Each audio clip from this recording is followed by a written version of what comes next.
What's up, fam? This your boy Cut to the Chase TV. Be sure to hit that like and subscribe button and be sure to share this video. I got some news for you Negroes today. Chicago rapper Lil X shot and killed a police officer, took his gun, stole his vehicle, abandoned it later, and then rode away on a bicycle. As I'm looking at this case, as the details start to emerge, I'm realizing that there was just some stupid shit. This nigga Lil X crashed out because I don't think he realized the significance of a crime it is to take a police officer's life. They don't play about that shit. They be all in a press conference crying, faces be red. They talking about they gonna seek justice and they does just that. There's no way he ever be free again. You take a police officer's life, you steal his vehicle, you abandon it. What was the end result? So that was the first mistake he made, was taking a police officer's life. The police officer was in uniform, parking his car, you roll up on him, you shoot him 10 times. The second mistake he made is that he abandoned the vehicle with evidence all in it. Fingerprints on the dashboard, water bottle with his DNA on it, clothes in the back seat. I'm like, damn nigga, did you even want to get away with it? Did you have any aspirations of ever being free again? Because you're going to take a police officer's life. You're going to take the vehicle. You're going to take his gun. And then you're going to abandon the vehicle with your belongings in it? Nigga, are you stupid? The first thing they going to do is examine the clothing. Send it off. Looking for hair particles, DNA. Your skin be peeling all on your shirt. Come on, man. We know how that go. And the third mistake he made, the nigga went on a 10-day run, but he didn't even leave the state. See, the police were doing press conferences. We think he fled the state. I already knew that was a lie, because I know how niggas get down. Niggas don't really run. Like, they might try to run, but we know niggas gonna run to their mama house, auntie house, grandma house. They ain't like the white dude. White dudes get in some serious trouble. Nigga, they getting smuggled out of the country, smuggled out of the state. They going to Kansas, Iowa, somewhere. A nigga gonna run 15 minutes away to granny house and he gonna get found under some dirty clothes. That's the far as we go. Niggas gonna put no effort in the escaping part. See, they be half-ass thinking about the crime. I'm gonna do this, I'm gonna rob them, I'm gonna get the money. But what if shit don't go as planned? What you gonna do? They have no plan B. So that's where he messed up at. But anyway, guys, I'm gonna play this news clip so we can get a better idea of what exactly happened. Let's go. And as we mentioned, there are now additional charges against Xavier Tate Jr. This new mugshot from police. Our Sabrina Franza joins us now with new details in the case against him. Sabrina? Joe, Erica, the Cook County State's Attorney's Office, which is just behind me, just charged Xavier Tate Jr. with first-degree murder, vehicular hijacking, and possession of a stolen firearm. This news means some closure for Officer Weska's friends, family, and brothers and sisters in blue. After a days-long manhunt, police say Xavier Tate Jr. is in their custody. The arrest warrant, signed and entered just a few days ago, lists the complainant, a detective, filed for police officer Luis Weska. 22-year-old Tate was taken into custody in West suburban Glendale Heights. We're told he was hiding in a second-floor apartment and that police used Weska's handcuffs symbolically to arrest him. Let me stop it right there. Xavier Tate Jr., aka Lil X, is 22 years old. He robbed a police officer. He takes his service weapon. He takes his vehicle. He abandoned the vehicle. He gets found at an apartment complex 30 minutes away from the crime scene. I don't feel bad for this dude. I'm not saying free Lil X, and if you one of them type of people saying free Xavier, you sound just as stupid as he is. I'm just being honest with you guys. Sometimes we gotta hold these people accountable. I get times get hard. I get you might feel like you got the short end of the stick in life, but you don't commit violence. You don't commit a murder because your life is fucked up. Now this man is taken away from his family. His wife is mourning. The kids are left without a father, and it wasn't even worth it. Your life wasn't even worth it. Damn, Dad, get a 9 to 5.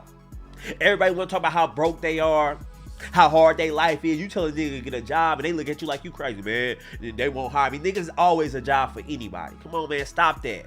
No excuses, man. Very bright dude, could have lived an honest life. had a whole life ahead of him. Why would you throw it away at 22? You ain't never getting out. They finna throw the book at you. Shot him 10 times. Did you really have to? That's all I'm saying, but let's continue. Tate had previously been arrested on March 6th, charged with criminal trespass in Olympia Fields. He'd also been charged for obstructing a police officer twice, both times in Kane County, once in February, another time June of last year. His relative, Cassius Tate, was arrested a few days ago and accused of throwing Officer Weska's stolen gun over a fence outside his home in Morgan Park. The interesting to see at this point is whether or not anyone else is going to be charged for helping him. Irv Miller, CBS 2 legal analyst. You would be facing criminal charges if you have assisted that person in keeping quiet and concealing that person. Y'all hear that? Xavier Tate, dumb mistake, just cost 2 other people their freedom.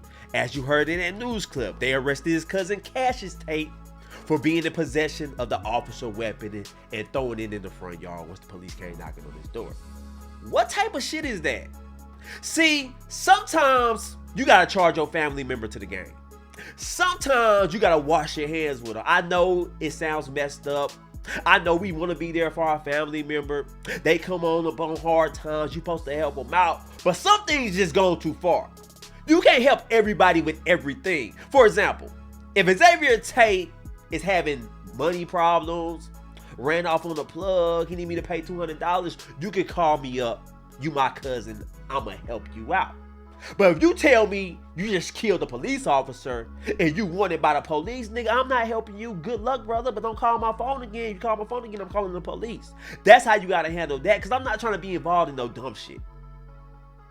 What's the end result for me? You killed a police officer. You're on the run. You gonna come knocking on my door, nigga? You don't get your ass away from here?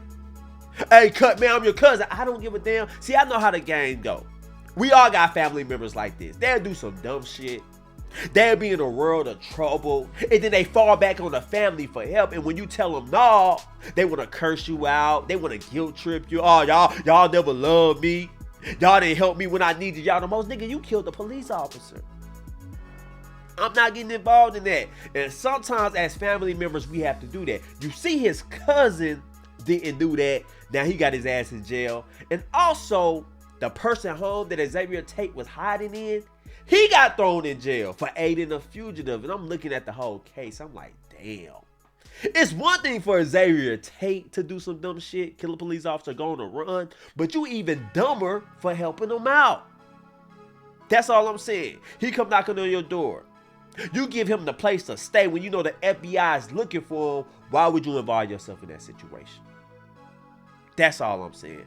But anyway, I'm finna read this news clip, and it's gonna give you more information about the guy that helped him with providing shelter for him. Let's take a listen to that news clip. Let's go.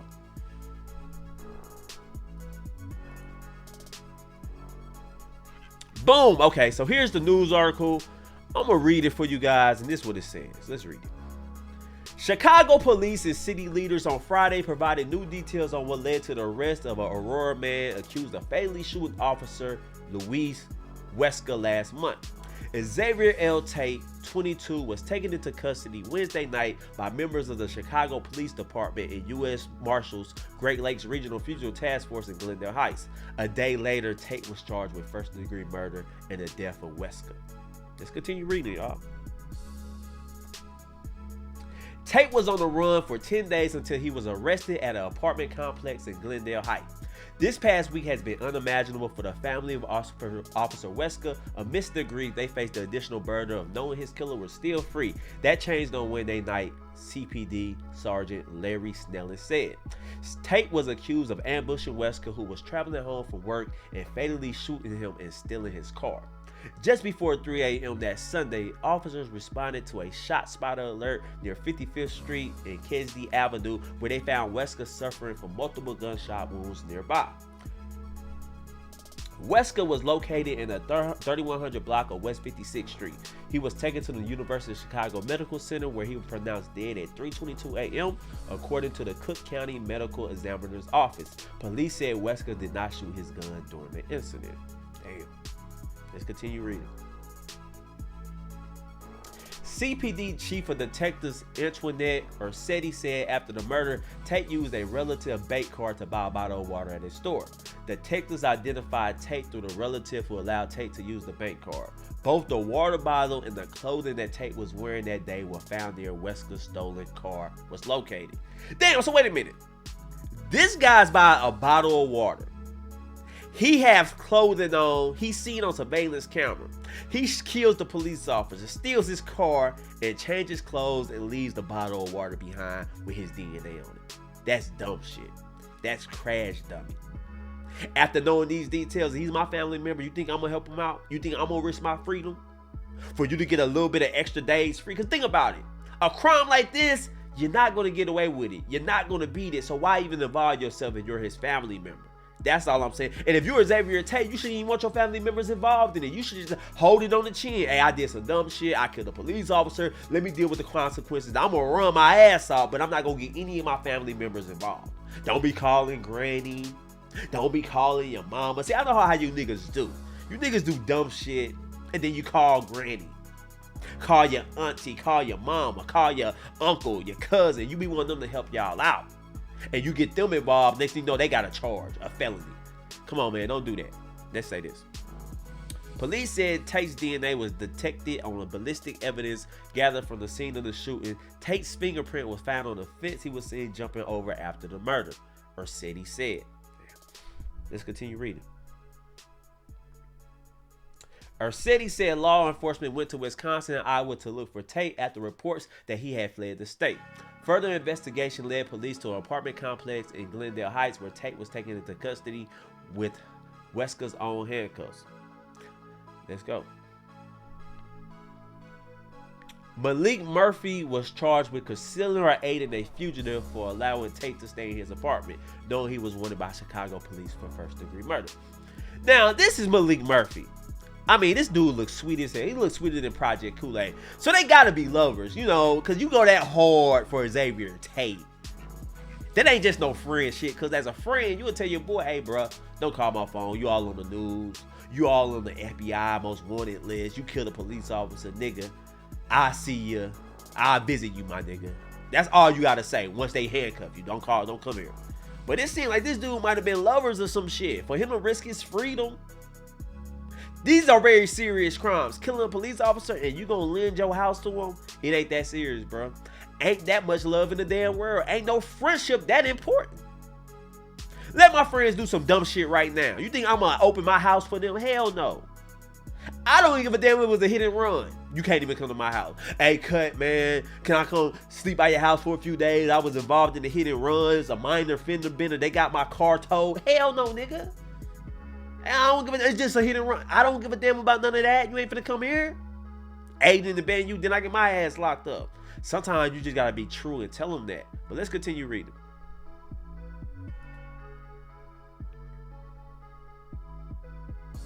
A neighbor who lives right across the hall from where police found Tate said he was nervous as officers were taking him into custody. I heard something, so I went to the door and I opened it. When I saw a lot of marshals, a lot of police outside the front door, when I saw that, I just closed the door right away. That's when he started recording for 6 minutes, but he said the police were there much longer until Tate finally surrendered. There was no shooting, no yelling, everything was quiet, said neighbor Joyce Compton. They did a good job. Tate's first court appearance is scheduled for 11:30 a.m. on Friday.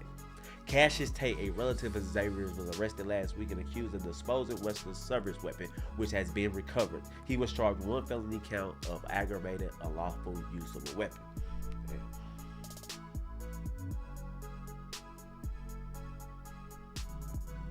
All right, guys, so that's it, man. As you see, Chicago rapper Lil X, aka Xavier Tate, has been arrested.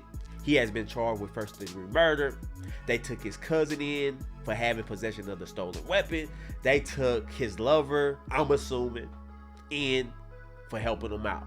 So, man, that is a crazy story. Let this be a lesson learned to all you young dudes out there, man. Robbery is broke. It's a broke nigga crime. You know what I'm saying? That's a crash crime. You're most likely not going to get away with it. You might get a couple of $100s, but the risk is not really worth the reward. Because the risk, you can risk 15 years of your life for armed robbery, and the reward, you might get $103. That's it, bro. It ain't worth it at all. So I want all you young dudes, if you having money problems, you feeling like the world is against you, you feel like you have nowhere to go, start applying for jobs, man. Start from the bottom. You niggas be asking for top dollar. Hey, man, you know what job I can get for $23 an hour, nigga? Nigga, just be humble, nigga. Work that job for $12, man. Work your way up. Get you a vehicle, get you a little apartment, and then you start building up your experience and building up your skills, and then you work your way up to that $30, $40 an hour job. You got to start somewhere. We all been there. I've been young before. I've been on my ass. I've been on my own. Had to work a job I didn't really want to work, but I had to put food on the table. I didn't want to take from nobody. I didn't want to hurt nobody. I wanted an honest living. So I hope all you young dudes can take heed to this. This is not really the business. Taking somebody's car, taking somebody's weapon, robbing somebody, and then killing them as well. Now your life is over with, and he ain't never getting out at age 22. That's crazy.